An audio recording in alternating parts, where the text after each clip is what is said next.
Dito na nga ang delivery ng aming in-order na online broasted. At dahil kami ngayon magsi-celebrate ng ika 5,000 subscribers ni Miss Bing's Vlog Bahrain. Wait. Bali, warm up pa lang to. Magsi-celebrate po kami after 2 weeks. Siyempre, natutuwa kami at maraming salamat sa inyo sa pag-subscribe kay Miss Bing's Vlog Bahrain. Siya po ay naka-reach na ng 500 subscribers. At kakastart pa lang niya niyang YouTube, kaya maraming salamat po sa inyo din. Siyempre, sa mga nag-subscribe sa aking YouTube channel, OFW sa Bahrain Vlog. Thank you so much po sa inyo. At maraming salamat sa pag-play ng aking mga videos. Nang dahil po sa inyo ay na-monetize na po ang aking YouTube channel. Kaya thank you so much po. At andito nga ako ngayon sa trabaho ng aking mga friends at kay Miss Bing's Vlog. At kami magme-merienda muna ng broasted. Pa-trial pa lang to kasi bubusugin niya kami after 2 weeks. Magtitipon-tipon uli bilang magpapasalamat sa inyong lahat sa pag-subscribe sa kanyang YouTube. Patapos na nga po pala ang winter time dito kaya medyo mainit na din. First day ng tag-init dito. Nung isang araw lang, grabe yung ulan. Bumaha dito sa ibang part ng Bahrain. Kahit ilang oras lang yung ulan, ay marami nang binahaan ng mga area. Ano na lang kaya kapag nasa Pilipinas to, na whole day halos ang ulan at ilang araw. Ito po kasi sa Bahrain, isang beses lang halos na ulan sa isang taon, pero nakakatakot siya.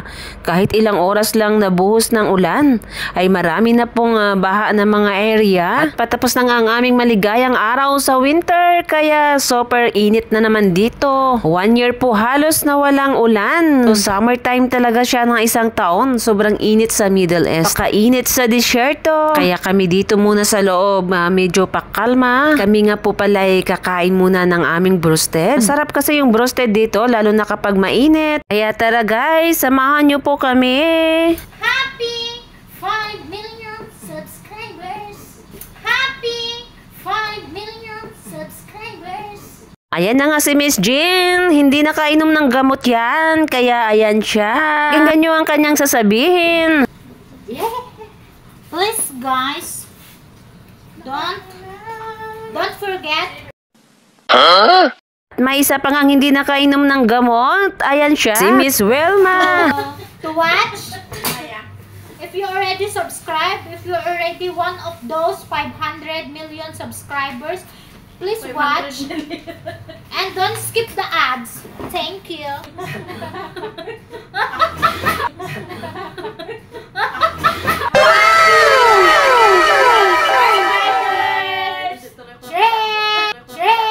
Happy 5K subscribers.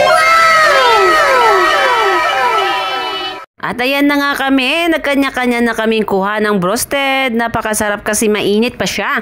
Kaya malutong yung broasted nila dito. Free delivery pa po yun. May kasama siyang french fries at cola. Tuloy nyo lang po ang pagsuporta kay Miss Bing's Vlog Bahrain at syempre sa aking YouTube.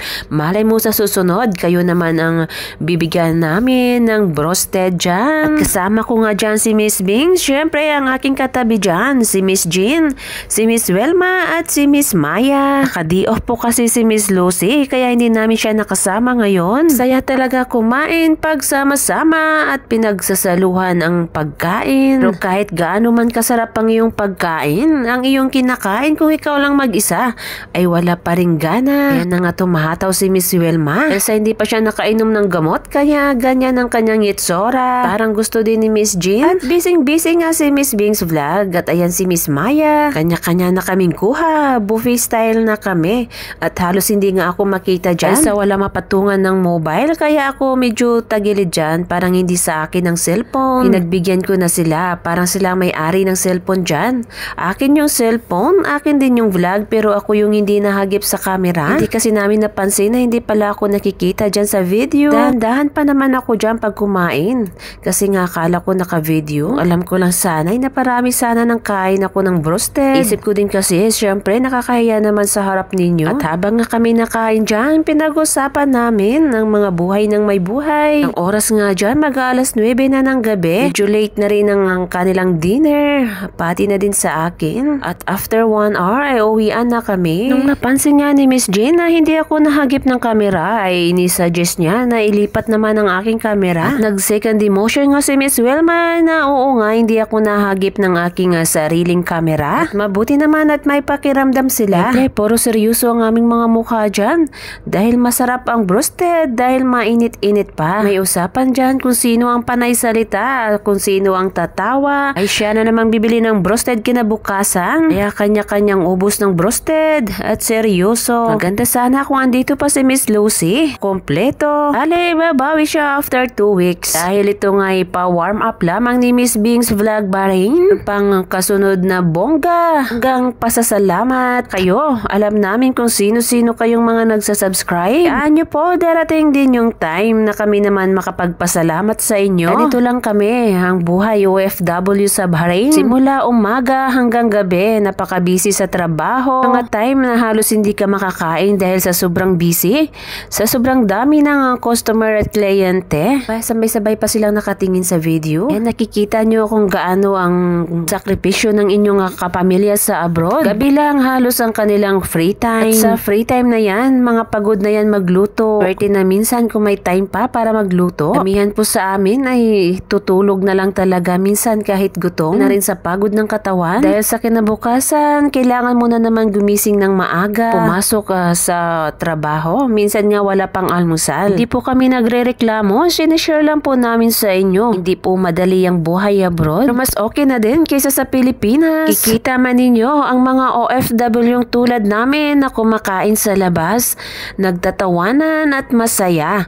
Huwag po kayong mag-isip na madali ang buhay namin dito, na nagpapasarap lang kami dito sa abroad dahil nililibang lang namin ang aming sarili. Kung mahina lang ang loob mo at hindi ka marunong magdala ng iyong sarili, ay uuwi ka talagang tulala. Dami ng stress sa buhay. Stress ng Pilipinas ay problemahin mo pa dito sa abroad.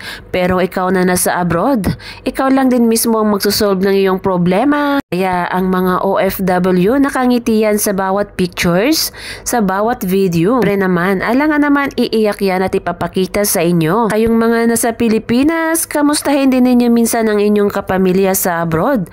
Ang mga OFW, mas piniling buhay ng malayo, malayo sa mga minamahal, malayo sa pamilya, dahil lang sa pangarap na makapagpaaral sa mga anak, makatulong sa mga magulang, makatulong sa kapatid, at syempre para maabot ang munting pangarap. Dahil hindi po lahat ng abroad, hindi po lahat ng OFW ay pinalad. Kaming mga OFW, wala kaming kasiguraduhan kung ano man ang aming datnan sa abroad, kung tatagumpay ba kami o uwi kaming luhaan. Hindi rin namin hawak kung ano ba talaga ang ugali ng magiging sponsor namin. Sana sa mga kapamilya dyan sa Pilipinas, kung hindi man masagot ang inyong tawag, kung hindi man kayo ma-replyan agad-agad, unawain po ninyo ang mga OFW kasi hindi po namin hawak ang aming oras dito. Bayaran po kami bawat oras, hindi po kami minsan allowed dumawak ng telepono, lalo na kapag oras ng trabaho. Sana din halagahan ninyo ang perang pinapadala kasi hindi po ninyo ramdam ang gutom na inhabot ng ating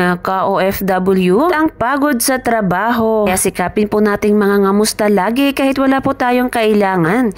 Hindi po yung mga ngamusta lang po tayo tuwing sahuran, yung medyo matapang pa yung dating ng mga nasa Pilipinas, parang nagre-reklamo pa. Hanin po ninyo, isang bisis lang po nagsasahod yung mga OFW sa abroad. Sana man kung merong project silang pinapagawa, inyo pong to pa rin. Kasi nakailang aplikante na ako na kawawa naman.